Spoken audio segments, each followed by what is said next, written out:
Guyyaan irraa ebela 9,2022 Ashamaa akkam jirtu daawwattu take Shinii Broadcasting Service irraa oduu yeroo kanaaf qabanneen isinitti himaa oduu waliin Anoliifan Margaati.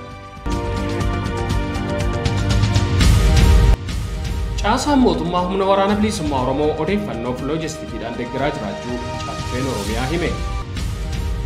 Aanaa Aadaa Abbaatti balaa tiraafikaa qaqqabeen lubbuun namoota 17 darbe.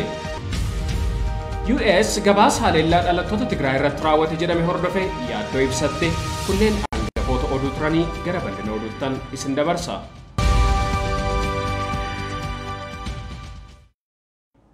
Caasaan mootummaa humna waraana bilisummaa Oromoo odeeffannoof loojistikiidhaan deeggaraa jiraachuu caffeen Oromiyaa hime.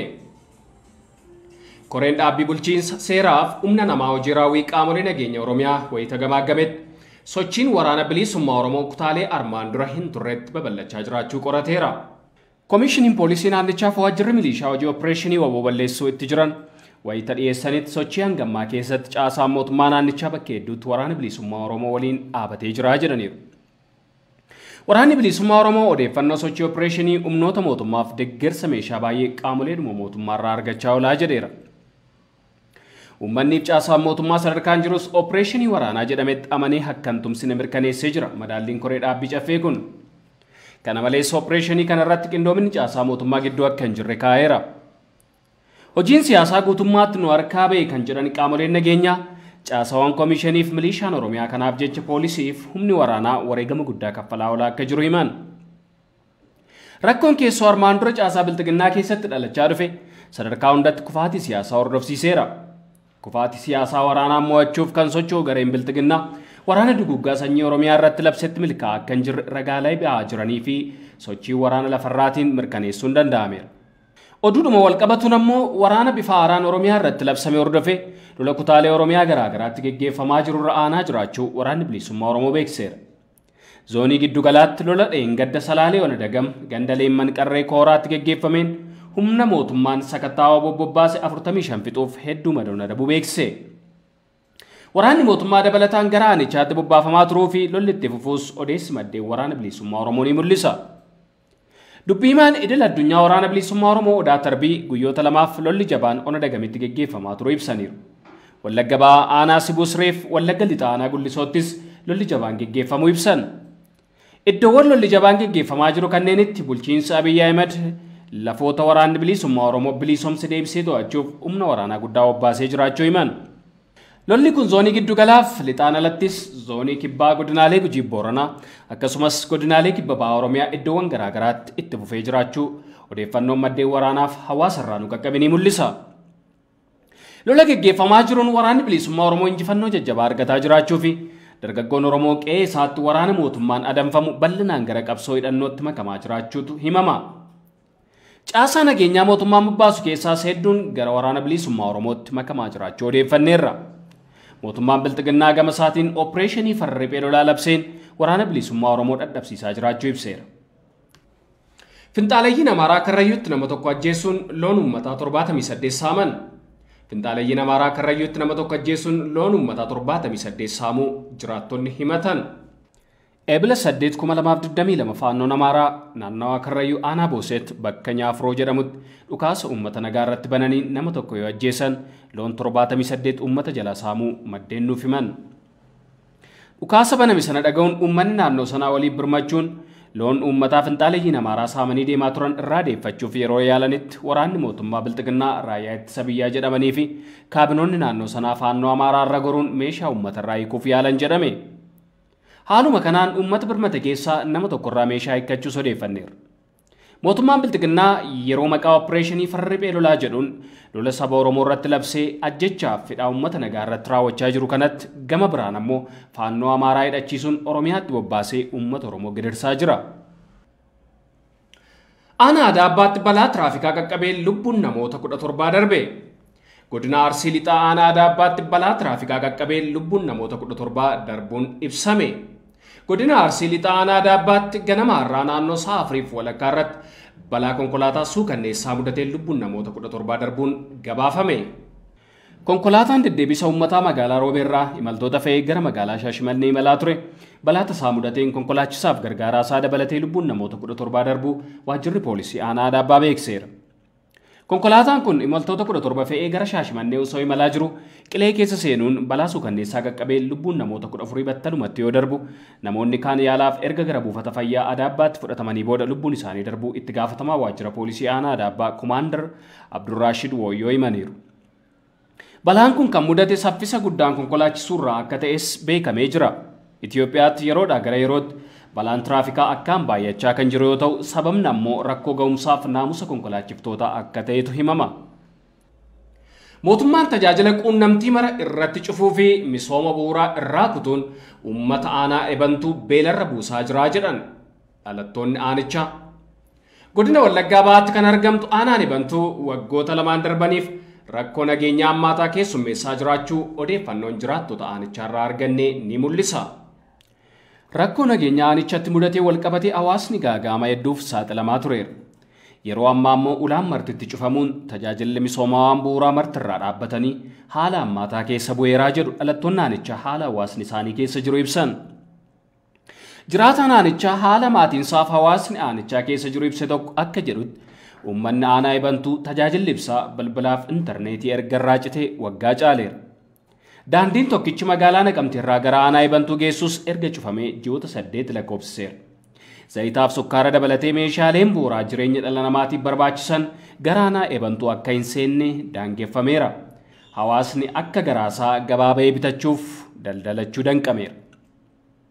Uummanni aanaa keenyaa isin shaneedha jedhamuun waa hundarratti cufamee rakkoo hammaataa keessa erga bu'ee waggaa 2 lakkoofseeraa jedhu dhalataan aanichaa.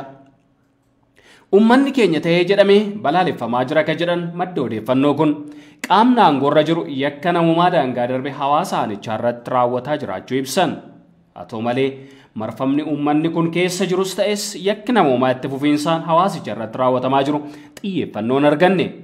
Rakkoon kun akka furamuuf gaafachuun yakka ta'eera kan jedhan jiraataan aanichaa kun uummanni qe'ee isaa gadi lakkisee ba'uuf dirqamaa jiraachuu ibsan. Haali hawaasa aanichaa mudate kun egeree hawaasichaaf balaa yaaddessaadha kan jedhan jiraattonni aanaa ebantuu kunneen yeroo ammaa ammoo haalli balaa hawaasa aanichaa mudate itti hammeessu mul'ataa jiraachuu ibsaniiru.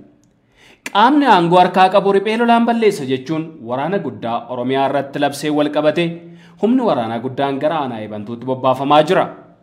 Uummata ulaan quunnamtii martirratti cufame kana gaagaamni mudachuuf malu hammaataa ta'uu danda'a yaaddoo jedhu qabnaa jedhan. Rakkoon naannichatti itti fufiinsaan mudataa jiru xiyyeeffannoo dhabuun egeree hawaasichaa yaaddoo guddaa keessa buuseera. Gama biroo weerarri milishaa Amaaraatiin hawaasa naannichaa mudataa jiru itti fufee jiraachuun qormaata dabalataa ta'eera.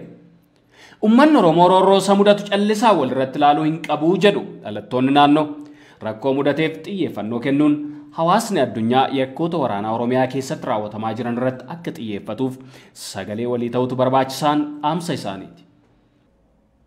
Mootummaan Bilxiginnaa meeshaaleen bu'uuraa eeyyama sharafalaa malee kallattiin akka galan murteesse.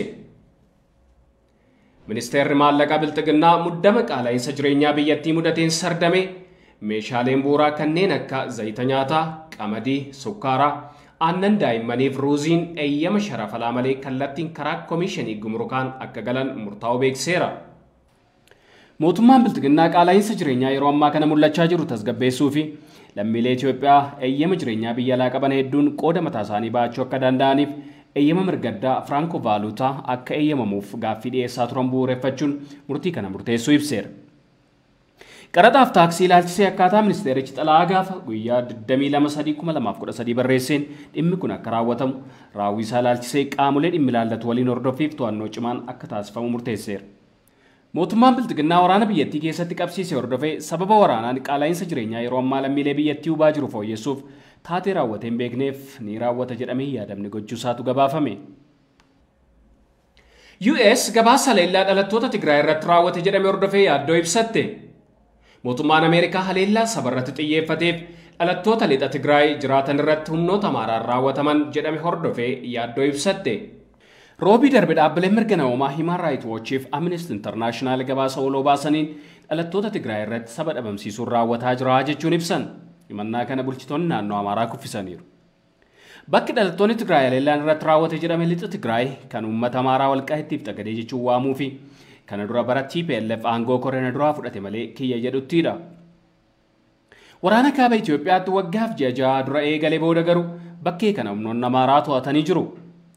Himannaan gabaasa dhaabbilee mirga namummaa ajjechaa seeraan alaa hidhaa jumlaa akkasumas achi buutee dhabamsiisuu dabalata.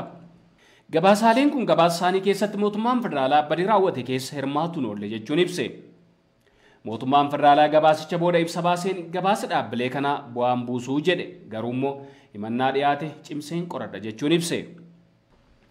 Ibsa gaafa jimaataa ministeerri dhimma alaa baaseen dhalattoonni dabalataa biroo lixa Tigraayitti hidhaman jedhe akka hiikaman gaafate. Qorattoonni alaallee akka seenan ilaalan eeyyamni akka taasifamuuf gaafate. Torban lama dura mootummaan federaalaa finciltoonni Tigraay gargaarsa namoomaaf jecha lola dhaabaniiru. Waliigaltee kana akka fudhattu kan ibsite Ameerikaan lola waggaa waliif ture dubbiidhaan akka hiikan gaafatte. Erga waliigaltee kanaa lolli dhaabatuun ibsamus gargaarsa gara Tigraay adeemuuf danqame irratti walimataa jiru. Finciltoonni Tigraay gargaarsa namoomaa gahaa ta'e naannoo uummata miiliyoonaan lakkaa'amuuf deeggarsa eegu bira gahaa hin jiru jechuun komatanii turan. Dhimma kana kan gaafatame qaamni United Nations sagantaa nyaataa addunyaa WFP qondaaltonni Affaar gargaarsa geessuuf haalli mijataa jiraachuusaa yoo mirkaneessan akka geessu himuun ni yaadatama. Gara oduu biyya alaatti yeroon isin dabarsu sababa kaballaan taatoon beekamaa Will Smith waggaa 10f Oscar gubbaarraa dhorkame. Taatoon beekamaa sababa badhaasa guddicha aartii Oscar irratti nama qoosaa qoosu Chris Rock sagantaa gubbaatti kabaleef Oscariif sagantaawwan akkaadaamichi qopheessurraa waggaa 10f dhorkame. Ibsa akkaadaamichi baaseen badhaasni Oscar 94ffaa waan Will Smith raawwate gaaddidduu irratti buufateeraa jechuun ibse. Eegasii Will Smith dhiifama gaafatee akkaadaamii Oscars keessaa obbaasuu ibsee ture. Taatoon beekamaa gaafas badhaasa Oscars fudhate kun nama qoosaa dubbatu Chris Rock kan rukute eeganni waa'ee haadha warraasaa qoosee boodadha. Haati warraasaa immoo kana dura dhukkuba rifeensa buqqisuuf saaxilamuu ishee ibsitee turte.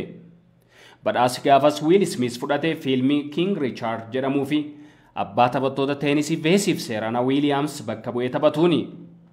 Dhaabbatni The Academy of Motion Pictures Art and Science jedhamuuf sagantaa badhaasaa qopheessu gama onlaayinii wal argate gaafa jimaataa murtii kanarra kan ga'e.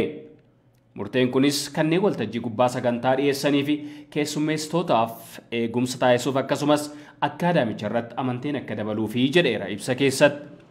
Dabaluunis yeroo kaballaan raawwate haala ture sirriitti hin to'anne jechuun kunis waan ta'uuf adeemuuf hin qophoofne ture jechuun dhiifama gaafate. Akkasumas Chris Rock tasgabbiidhaan turuu isaaf galateeffate. Will Smith qophii Oscars irratti Chris Rockiin kabaluun isaa amala sirrii hin taanee fi fudhatama hin qabneedha jechuun dhiifama gaafateera. Chris ifatti dhiifama si gaafachuun barbaadaa jedheera ibsa baasirratti. Irra daddarbaan godhee dogoggoreeras jedhee jira. Egaan daawwattoota keenya oduu yeroo kanaaf qabannee dhiyaanne kan hangammaa ture Koppileeshinii gaafa waliin turtii gaarii.